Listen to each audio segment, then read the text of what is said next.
Salvation by perception alone. I think I can buy that, Piro. I think on that much we can agree. Um, because I, like Whitehead, think that what Western philosophy really needs is not a critique of pure reason, as Kant gave us, but a critique of feeling, which is to say that philosophers in the Western tradition have remained uh, too distant from their own visceral feelings, their emotions, their sensations, their perceptions, and focused too heavily on what Whitehead would call uh, perception in the mode of presentational immediacy, or what we could call waking rational consciousness, the consciousness that allows us to enjoy bare universals, ideas about such things as shapes and colors, mathematical formalisms, nouns, verbs, whole sentences. Uh, that sort of consciousness is, we could say, a derivative of a more primary uh, sensory motor based consciousness.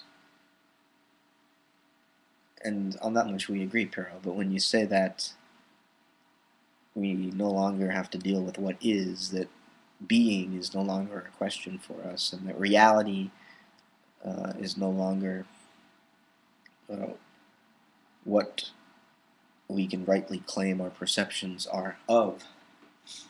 You say we should be honest about our perceptions rather than claim to have discovered reality once and for all. But I think to be honest, in the first place, requires that we know what is real and what is true and what is good in the most idealistic sense of those words.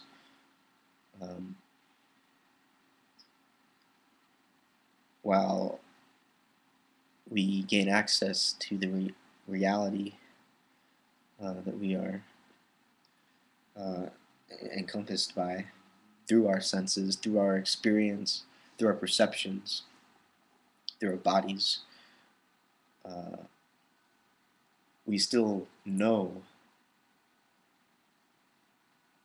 this reality through our feelings. Knowledge is a complex form of feeling, but it is still knowledge, and it's still true, and we can still have an experience of the universe as it is, not merely as we perceive it to be. Uh, there is a point that the human being can reach uh, where they really do experience knowledge of the universe. It's not the sort of uh, practical, technological knowledge that we've grown so used to in our modern age. More, it's an intuitive knowledge, an understanding of the whole and the value each of the parts has to the whole. It's an understanding of the moral worth of the universe as a whole rather than a sort of engineer's understanding of how it works mechanically.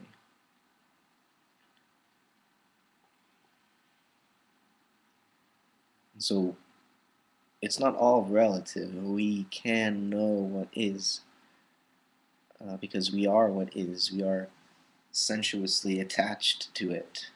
And so our knowledge of it is uh, its feeling of itself, our feeling of it, which each amounts to the same. So, just food for thought.